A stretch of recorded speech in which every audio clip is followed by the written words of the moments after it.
DJ डोइनिया के झरक के बगे डोइनिया के झरक के बगे चल झिझिया खेलैले पीपर के तर गे सब डनिया के छोड़ाई देबै घर गे चल झिझिया खेलैले पीपर के तर गे सब डनिया के छोड़ाई देबै घर गे तेल डाल ले डिबिया बाहर ले सब मिल के झिझिया नाचेबै गे सखी माथवा पे झिझिया उठा के डोइनिया के डिबिया से झरक के बैगे सखी माथवा पे झिझिया उठा के डोइनिया के डिबिया से झरक के बैगे झरक के बैगे झरक के बैगे महिमा डीजे डोइनिया के झरक के बैगे डोइनिया के झरक के बैगे एहन सुंदर झिझिया के सखी कदही न कजरवा गे सौतीन डेनिया तेज छै नहीं त लगाई देतो नजरवा गे लगाई देतो नजरवा गे एहन सुंदर झिझिया के सखी कदही न कजरवा गे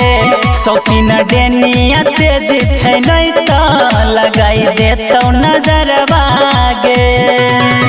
पूरब टोला में पश्चिम टोला में पूरा गाँव में झिझिया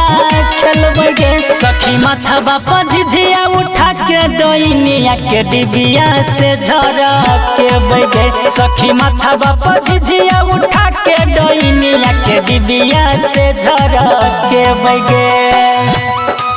झरक के बैगे झरक के बैगे महिमा डीजे डोइनिया के झरक के बैगे डोइनिया के झरक के बैगे घरे घरे खेलै ल झिझिया सब सखी मिल के जेबै गे डेनिया जे कुछो बोलतै ओतै ओकरा बेटा के खेबै गे ओकरा बेटा के खेबै गे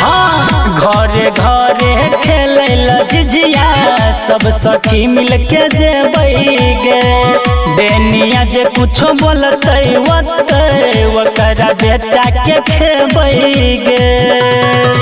पंकज सुमन संगे राधे श्याम रमैया दशरथ साथे हम रहबै गे सखी माथवा पर झिझिया उठा के डोइनिया के डिबिया से झरक के बैगे सखी माथवा पर झिझिया उठा के डोइनिया के डिबिया से झरक के बैगे चल झिझिया खेलैले पीपर के तर गे सब डनिया के छोड़ाई देबै घर गे तेल डाल ले डिबिया बाहर ले सब मिल के झिझिया नाचेबै गे सखी माथवा पर झिझिया उठा के डोइनिया के डिबिया से झरक के बैगे सखी माथवा पर झिझिया उठा के डोइनिया के डिबिया से झरक के बैगे।